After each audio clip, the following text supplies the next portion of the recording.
ఆ నియోజకవర్గం తెలుగుదేశం పార్టీకి కంచుకోట. అక్కడ ఎక్కువ సార్లు తెలుగుదేశం పార్టీనే గెలిచింది.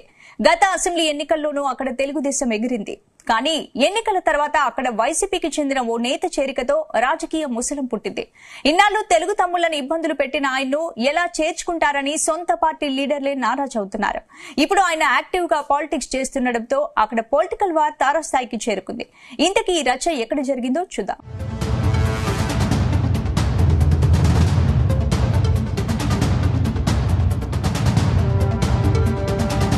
తూర్పు గోదావరి జిల్లాలోని కొవ్వూరు నియోజకవర్గం టీడీపీకి కంచుకోట.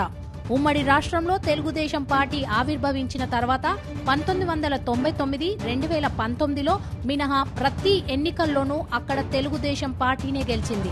తెలుగుదేశం పార్టీ కష్టాల్లో ఉన్న సమయం 2004 నుంచి 2009లో సైతం కొవ్వూరులో తెలుగుదేశం అభ్యర్థులే గెలిచారు.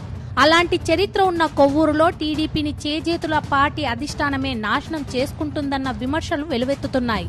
కారణం అక్కడ పార్టీలో పెరిగిపోయిన వర్గపోరు కుమ్ములాటలే కారణమని ప్రచారం జరుగుతోంది.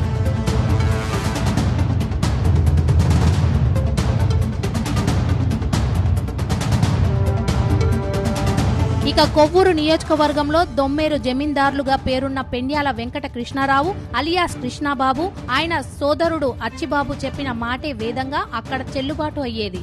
అక్కడ కృష్ణబాబు 5 సార్లు కొవ్వూరు నుంచి ఎమ్మెల్యేగా గెలిచారు.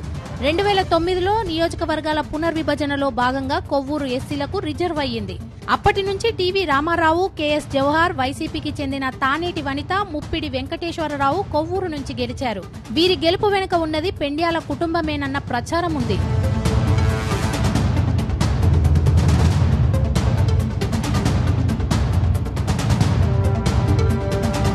ఇటీవల మాజీ ఎమ్మెల్యే కృష్ణబాబు మృతి చెందడం, ఆయన అల్లుడు రాజీవ్ కృష్ణ టీడీపీని వీడి వైసీపీలో చేరిపోయారు.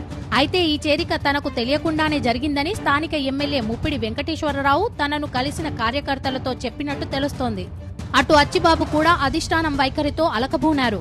2019, 2024 మధ్య కాలంలో తెలుగుదేశం పార్టీ కార్యకర్తలు ఇబ్బందులు పడుతున్నప్పుడు వారికి అండగా నిలబడింది స్థానిక తెలుగుదేశం నాయకులు. అయితే తమకు తెలియకుండా రాజీవ్ కృష్ణను అధిష్టానం పార్టీలో చేర్చుకోవటంపై వారు మనస్తాపం చెందినట్టు చెప్తున్నారు. ఎవరైతే తమని ఇబ్బందులు పెట్టారో వాళ్లకి పార్టీలో పెద్దపీట వేయటం ఏంటనేది వారి వాదన. మరోవైపు అన్ని సర్దుకుంటాయని పార్టీ హైకమాండ్ భావిస్తోంది. కానీ క్షేత్రస్థాయిలో పరిస్థితి అలా కనిపించడం లేదు.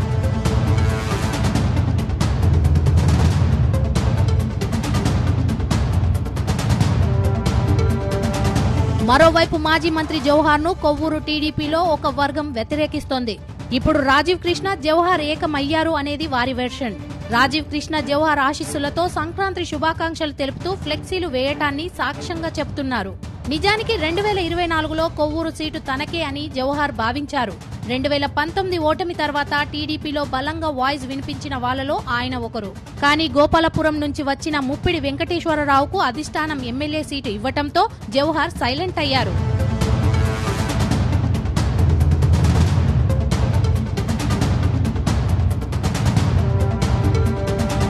మొత్తం మీద అంతా చల్లబడింది అనుకున్న సమయంలో కొవ్వూరులో కొత్త గ్రూపులు బయలుదేరడం నియోజకవర్గంలో కుమ్ములాట్లకు కారణమైంది.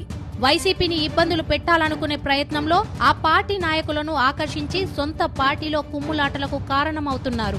ఇప్పటికైనా టీడీపీ హైకమాండ్ మేల్కొని కొవ్వూరు గ్రూపు తగాదాలకు వెంటనే పులి స్టాప్ పెట్టకపోతే పార్టీ కంచుకోటగా ఉన్న కొవ్వూరు చేజారిపోయే ప్రమాదం లేకపోలేదని టాక్ వినిపిస్తోంది.